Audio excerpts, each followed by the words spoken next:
What's up, guys? Thanks as always for supporting the show. It would mean a lot to me if you would take a second to scroll down and hit that subscribe button so you don't miss any more of our videos. Also, make sure you follow us all over social media so you don't miss any of our content or show announcements. What's your opinion on this roster overall as currently constructed with LeBron coming back? I think I'd put them fifth in the West. So I just did a mailbag that dropped today, and I got asked, like, how far can they go? And I said, I think the West to me is like a giant game of rock, paper, scissors, as we've seen over the last few years. So depending on the side of the bracket they're on, depending on the matchups, I could see a conference finals path. They could be a 2019 Blazers, 2023 Lakers, 2025 Wolves, where on paper they're not the second best team in the conference, but if they get the right matchups or injury luck or whatever, I could see them in the conference finals. More realistically, I think they're probably a first or second round team as constructed, again, depending on the matchups. I think they're better. Again, the question of like better enough. I think Houston got a lot better. I think Denver got a lot better. OKC should be getting better just with internal improvement with their young players and just extra continuity and now the championship confidence. So looking at those three teams, I think they're clearly ahead of the Lakers. Minnesota lost Nah. We'll see what they got some young bench guards that Dillingham and Shannon, and like, can one of those guys pop and potentially replace Nah in their rotation? Then Golden State, I mean, they're a wild card right now. We don't know what's going on with the Kuminga situation. Then right now they're the favorites to land Al Horford and DeAnthony Melton. So if they could flip Kuminga into something and get Horford and Melton, like, all of a sudden they're a more interesting team. The Clippers had a really nice offseason with the Collins trade and adding Brook Lopez and then re-signing James Harden. So, like, the West is just brutal. And we haven't even mentioned, like, San Antonio, Dallas, depending on when Kyrie comes back. Like, they're, so right now I would put the Lakers fifth in the West. And that I'm more so mean, like, if I was putting the odds to come out of the conference, I would put them fifth. I could see them being like third or fourth and having a similar season to last year where 50-plus wins, third seed, but like maybe they run into one of those other teams that's maybe a little lower. Denver underachieves for whatever reason. It's a 3-6, and like they lose to Denver in the first round. So I'd put them fifth. What about you? Yeah, I think there's a clear top tier, which is OKC, Denver, and Houston. And I think that everyone else, it's just a crapshoot based on a bunch of different factors. Like, and there's a lot of different like swings within each team. Like for the Clippers, it's like just how many games are you getting out of Kawhi and how good is he when he plays? Yeah. I think even with the Lakers, like the difference between them being the fourth best team in the West and them being the seventh or eighth best team in the West is like, does Luka go on a revenge campaign and clearly demonstrate himself as the second best player in the world, and LeBron plays at a second team All-NBA level again? Like, if that happens, that's two of the top 10 players in the league. They could be the second best team in the West. They could be the second best team in the West. Like, there's obviously a lot of swing there. Even as you go deeper down the roster, it's like Minnesota. It's like, is Ant going to take the leap as like a more reliable half-court scorer and as a more reliable half-court operator? Julius Randle in the fit, everything there. There's just so many different swings. Dallas health. Like, if Anthony Davis is healthy and like plays at a top 10 level, and Cooper Flagg is a natural fit. You and I both know D'Angelo Russell has his issues, but he is a very good offensive player in the regular season on a team that like will very much benefit from what he brings to the table. What if Kyrie and they could Irving, support him with their defense and size and length, and like, so it's a good situation for him. And what if Kyrie comes back in March and looks like Kyrie? All of a sudden, Dallas could be the third or fourth best team in the West. So like all of that to me is just wide open. And if I look at the Lakers roster just like on a more granular level, they're just not athletic enough. That's the thing I keep coming back to as I look at the roster. It's like Luka, below average athlete, Austin, below average athlete. Right now, your starting three is Rui Hachimura for the position, average athlete. LeBron, slightly above average as a 40-year-old, maybe when he's engaged. Ayton, I think, is an above average athlete at his position, but he's got motor issues. You go down to the bench, and it's like Gabe Vincent's a good athlete, but he's very small. Jared Vanderbilt is a very laterally quick athlete, but he's had health issues in the past, and he's not a very good vertical athlete.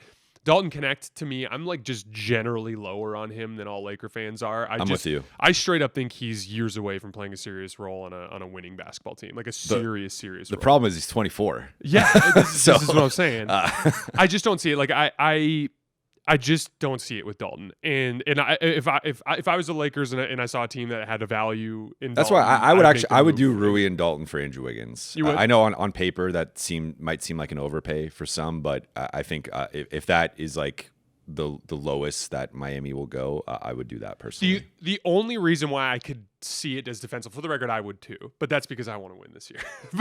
but if I had to play devil's advocate there, what I would say is Wiggins is a depreciating asset. So like I would be trying to pursue something for Dalton where I'm getting back a player that has more short-term and long-term utility. But I would personally do the deal just because I want to see what that team looks like.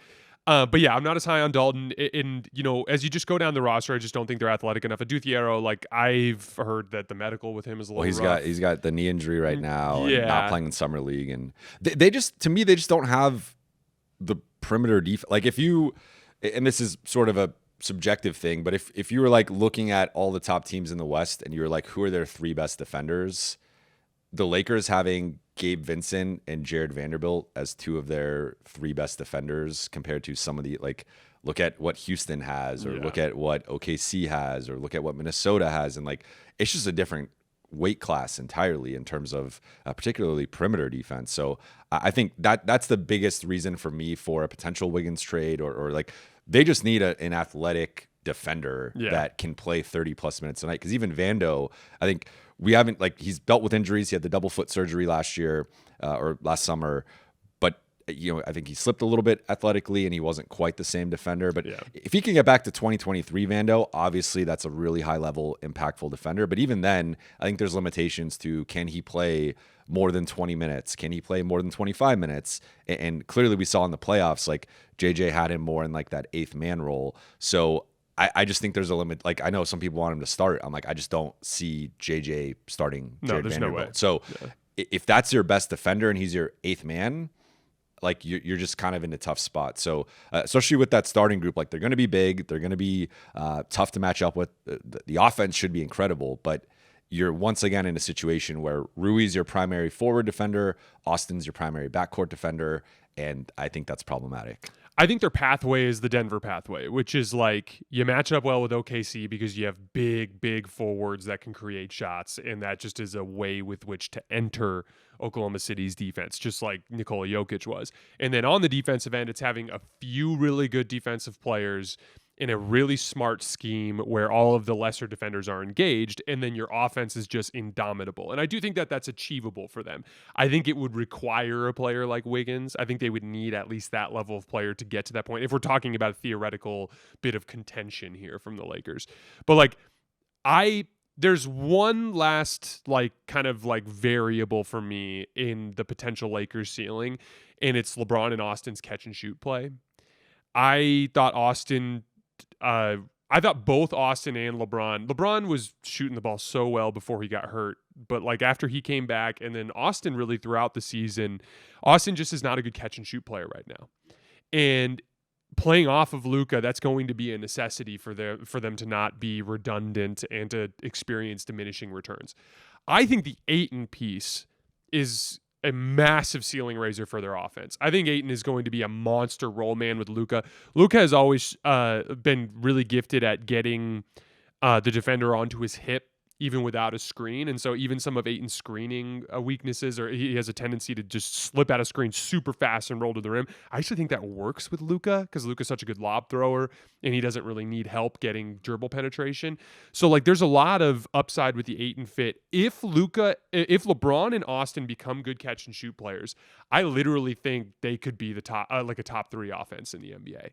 Like that is a real achievable outcome for them. And so with that being the case, if they do that and they bring in some sort of defensive piece, I do think there's a small little sliver of a window that they could slide through, but they're just clearly in that second tier. And that's what just kind of keeps me from being too optimistic about them. Last question for you. Do you think the Lakers would consider making a more aggressive deal, like Dalton and the first round pick, like including maybe a swap, if they kicked ass to start the season and they looked like a legitimate threat? I think so. I also think the thing we have to keep in mind with all talk about their transactions or what they want to do is like, what does Luka want, right? And so I think an interesting part of the story that dropped today from ESPN was like just talking to him about the future and what type of players does he want and selling them on their plan and being honest about like the limited resources and assets that they currently have. And if we give up a first round pick, if a Giannis becomes available on the market, if a Jokic becomes available on the market, we're going to need multiple first round picks. We're going to need multiple pick swaps. We're potentially going to need an attractive young player in a Dalton Connect. And we're going to need all these assets to go for that type of guy. So if we spend that on an Andrew Wiggins, if we spend that on a Herb Jones or whoever, we don't have that option now. So I obviously that like we've heard the pie in the sky, and they had their guys that they wanted in previous off seasons that they didn't get. So like doesn't mean it's going to happen, but you already have that guy in Luka who people are gonna want to play with. He's I'd want to play with Luka if I was another superstar, right? The way he's gonna set you up, especially like just think about a Luka Giannis pick and roll is just it's like mind blowing, like just the potential there, but. So I think like Luka's urgency is the thing to me that is the most interesting because I don't see Luka just being like, I just got to the finals 14 months ago and I'm cool with chilling, like us just being like a 5 or 6 seed, right? So if they get out to that hot start, does he put a little bit more pressure on the front office to, hey, I signed the extension, or maybe I haven't signed the extension and I'm considering signing, re-signing next summer, but I want you guys to like go for it. So that's kind of a variable that I think we'll see what type of urgency and pressure he puts on them. But I think so. I mean, I think it goes back kind of to the DFS trade and like the around that time of they started to play a little bit better, and it was like you saw the kernels of something, and they were like, here's this opportunistic situation where we can flip D'Lo plus some seconds for DFS. So I think if they get out to like a 10-3 start and they're top 3 team in the West, that probably puts some more urgency on them. But again, with the Lakers and trades, I feel like they sometimes are chasing the perfect trade at the expense of a good or great trade, and that is sometimes leads to inactivity. And as we've seen with the offseason or going until the trade deadline, like that, I feel like sometimes they overthink these situations. Yeah, it feels like they're always looking for an excuse not to do something. For a while, it was like the runway is too short, so it's not worth it. Now it's like the runway is too long, so it's not worth it. And I would imagine that is part of the frustration for LeBron as well. But yeah, I think if they got off to a great start and a lot of specific things kind of panned out in a certain way, like for instance, like LeBron playing at an All-NBA level, Luka playing at an MVP level, Deandre Ayton playing like he's in a contract year, and everything looking like it's smooth and that they're one piece away.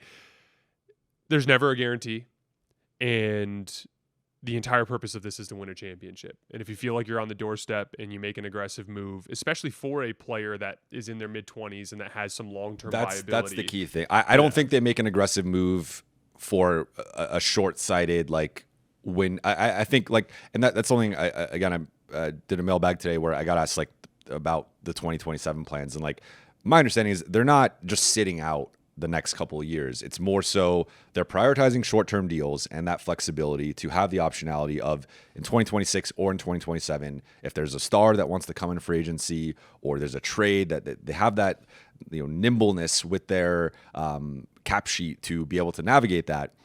Now, if there is, like, I think a Herb Jones is an interesting one where he's someone who's now locked up with an extension, making $20+ million. And like, he does fit the Luka Austin timeline, would complement those guys really well. And I think would be worth the potential first round pick, Dalton, maybe like a swap or something like that. I think is something that would kind of fit that timeline. So I think for them, it's more about finding that player that's going to fit with the next iteration rather than being like, well, let's just find a player for this year and that's where Wiggins is depending on how you view him, is kind of like in that middle zone where you could right see it, but like he's probably more of a win now, like short-term player. Yeah, I view him the same way, especially with some of his just talk to any Warriors fan about Andrew Wiggins, and they'll be like 2022 was like this flash in a pan, But I mean, if I'm Milwaukee and I'm trading Giannis, I look at Herb Jones coming back, and that deal is a legitimate asset, and that's kind of my point that I'm trying to make is like.